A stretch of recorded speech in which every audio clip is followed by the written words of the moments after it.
In this whole scenario, a police officer is involved in an investigation concerning a lady who has been involved in rash driving. The officer initiates a conversation with the lady, mentioning that there have been reports of her backing her car into a tree.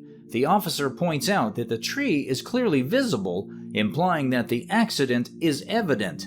Seeking to gather more information, the officer asks the lady directly if she indeed backed into the tree. However, the lady denies the accusation and insists that she was simply trying to go home, suggesting that the accident did not occur as reported. They said you backed into a tree. I mean, you're looking at it, so no, I'm just trying to go home. Tell me the damage on your car right there didn't come from this tree right here. I got damage on the front, too. 2202. In an effort to assess the damage to the lady's car, the officer asked her to describe the specific damage, indicating a particular area. The lady responds by stating that the damage present on her car did not result from the collision with the tree in question, implying that it originated from a separate incident. To verify the lady's identity, the police officer politely requests her to provide her identification, to which she complies and apologizes for any inconvenience caused. Florida 2030 man. Do you have your ID with you, ma'am? Yeah, of course. I'm sorry. It's okay. Oh, thank you. Yes, ma'am.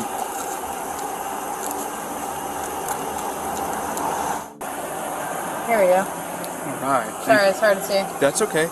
The officer acknowledges the apology, reassures the lady, and proceeds to examine the identification document provided to confirm her identity and potentially gather relevant information. In the course of the interaction, the officer briefly mentions that there are concerns about the lady potentially being under the influence of intoxicating substances. So they're just saying there's some concerns that you might be under the influence of an intoxicating substance. Have you had any alcohol today?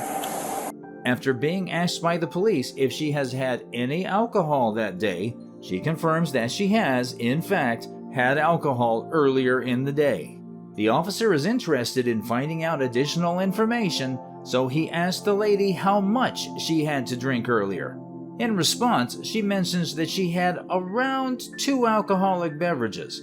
The officer then inquires as to the time at which she drank the beverages, to which she responds, about 8.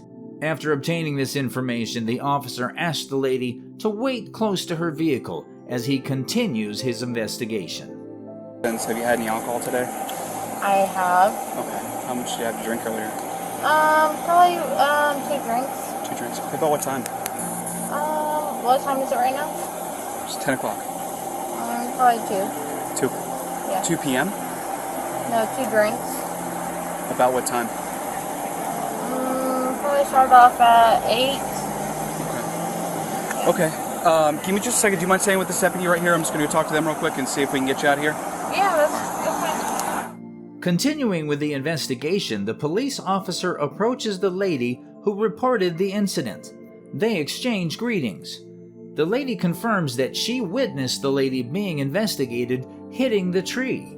According to her account, she was outside smoking cigarettes when she noticed the lady sitting in a parking spot for a few minutes. At one point, the lady turned her head momentarily, and when she looked back, she saw the collision occur. Then the officer also mentions that there was debris on the back of the lady's car, despite her denial of hitting anything. You saw her hit that tree? Yeah, well, I was out here smoking a cigarette, and she was in the parking spot. Yeah. She'd been sitting there a few minutes, and I turned my head like this and back over, and it went. Yeah, I see she got debris on the back of her car. She's saying she didn't hit anything. Yeah. The officer seeks further clarification, asking the lady if she can positively confirm that the lady being investigated was the one behind the wheel of the vehicle during the incident. The lady affirms this, stating that she saw her driving the car. The officer acknowledges this information and continues the conversation. Considering the evidence at hand and the possibility of arresting the lady for driving under the influence, DUI, the officer asked the witness if she would be willing to appear in court and testify as to the identity of the driver. The witness willingly agrees, expressing her readiness to support the case by stating that she would come to court and identify the lady as the driver if needed. So you could say that absolutely she was behind the wheel of that vehicle. She was. Okay, so if I even asked her to move it forward into a parking spot. She moved it like 3 feet. So if I arrest her for DUI, would you be willing to come to court and identify her as the driver? Then the police officer again approaches the lady who was involved in the collision with the tree. The officer informs her that there is a witness who claims she hit the tree while driving the vehicle. Before allowing her to leave, the officer explains that they need to ensure she is fit to drive. They propose conducting some field sobriety exercises to assess her condition. The lady agrees to participate. I've got a witness saying you did hit that tree. You were driving the vehicle. This tree right here? Yes, ma'am. There's a chunk of the tree still on your bumper. Okay. So before I can let you leave, I have to check to make sure you're good to drive, okay? Okay. Is that fair? We'll do some standard field sobriety exercises and then get you out of here. Yeah, that's fine. The officer begins by checking her eyes, holding a flashlight above her, and asking her to follow its movements without moving her head. Moving on to the next exercise, called the one-leg stand, the officer asks her to place her phone on the car's hood for convenience. The officer inquires if the ground feels level, and although the lady mentions her uncertainty about it, she agrees that it is fine for the exercise. However, the officer notices that the lady is having difficulty following instructions accurately. Due to her inability, the officer suggests moving on to another exercise called the finger to nose.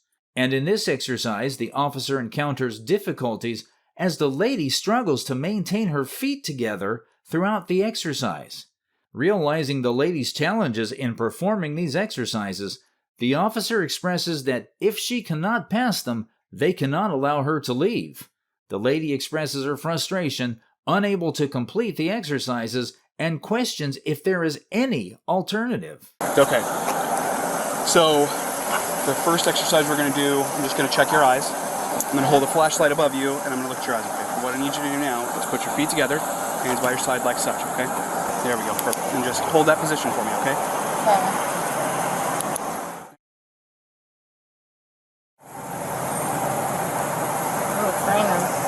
The next exercise we'll do is called the one-leg stand. Feel like this, you're not going to fall over? I don't feel like this is level ground, but okay, where would you feel more comfortable? I don't know, this is fine though. Okay, so what I'm going to have you do right now is put your feet together, hands by your side again. All the way together for your feet. There we go. Hold that position, okay? When I tell you to begin this exercise, what I'm going to have you do is pick a knee of your choice or a leg of your choice, to whichever one you're more comfortable with. When you pick it up and you hold it, it's going to be about 6 inches off the ground, or about the size of a Coke can. Okay. Go back to your starting position for me with your feet together. Then the officer starts reading the formalities, and finally, when the officer asks if she will answer the questions, she denied it, and the officer detained her due to driving under the influence, DUI. I'm going to read these are called your Miranda rights, okay? You're not under arrest. I do have to read you these before asking questions, okay? You understand? Yeah, sure. Okay. You have the right to remain silent. Do you understand that? Yes. Anything you say can and will be used against you in a court of law. Do you understand that? Yes. You have the right to talk with your lawyer and have a lawyer present with you while you're being questioned. Do you understand that? Yeah. If you cannot afford to hire a lawyer, one will be appointed to represent you before questioning. Do you understand that? Yes. If you decide to answer questions now without a lawyer present, you still have the right to stop answering at any time and speak with a lawyer. Do you understand that? Yes. And you may use any of these rights at any time during the interview. Do you understand your rights as I've read them to you? Yes, I do. Okay, with your rights in mind, would you like to speak to me and answer questions?